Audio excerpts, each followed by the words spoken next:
Hello everyone and welcome back to our channel. I am so excited to guide you through today's fascinating topic, Decentralized Applications or DApps. In this 5-minute animated whiteboard tutorial, we are going to explore what DApps are, how they work, and importantly, how you, as a Java developer, can interact with them. This is an intermediate level tutorial, so we will dive a little deeper than just the basics. By the end of this session, you will have a solid understanding of the core concepts behind DApps and feel confident in exploring this exciting new frontier.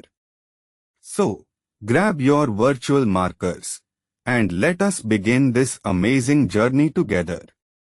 Alright, let us start with the very foundation of DApps, the blockchain. Imagine a traditional application like online banking. It relies on a central server, right? If that server goes down, your banking is affected.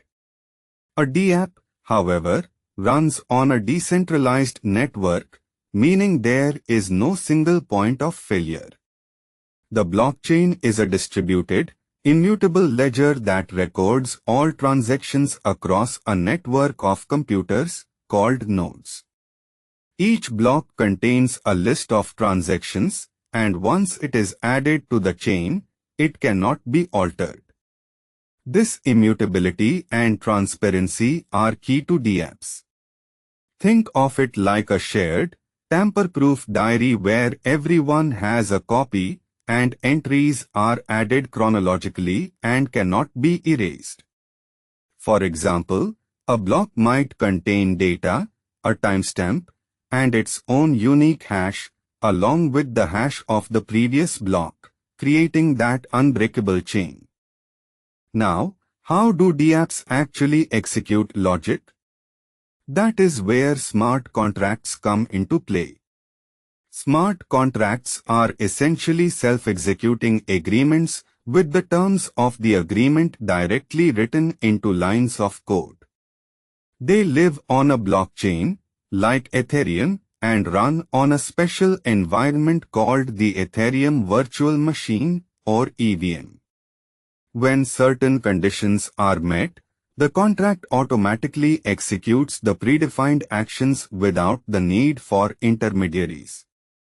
This brings trust and automation to the digital world. Imagine a vending machine. You put money in, select a drink, and the machine automatically dispenses it.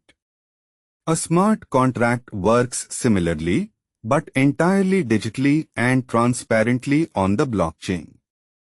In Java, we can conceptually represent a contract with methods that perform actions, even if the actual smart contract is written in a language like Solidity. So, how do we, as Java developers, interact with these wonderful DApps and smart contracts? We use libraries. One popular library for interacting with the Ethereum blockchain from Java is Web3j.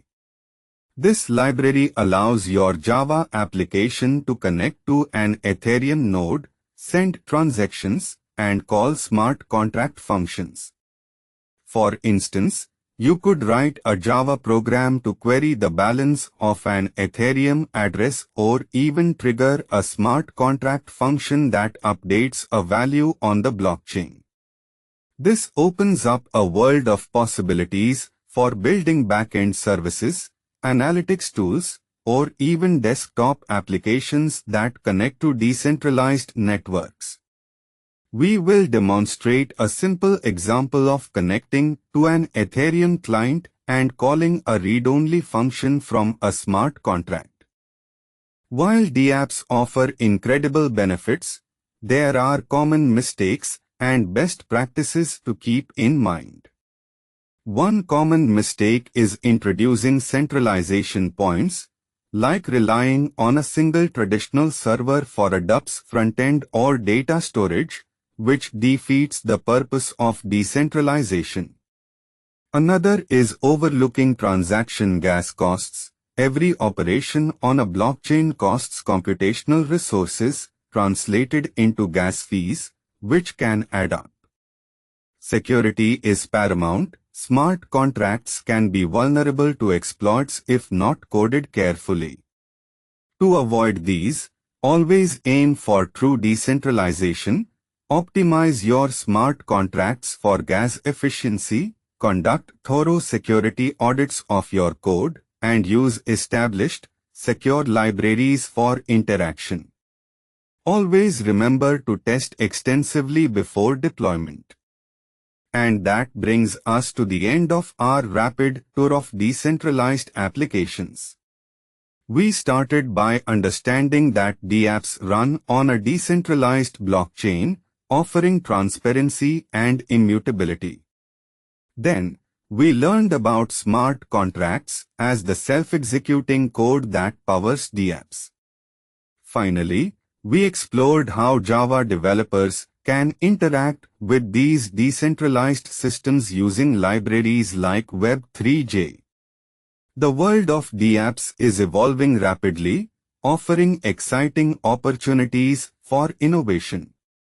Keep practicing, keep exploring, and remember, the best way to learn is by doing. If you found this tutorial helpful, please give it a thumbs up, subscribe to our channel for more Java content, and hit that notification bell so you do not miss our next video. Happy coding, everyone!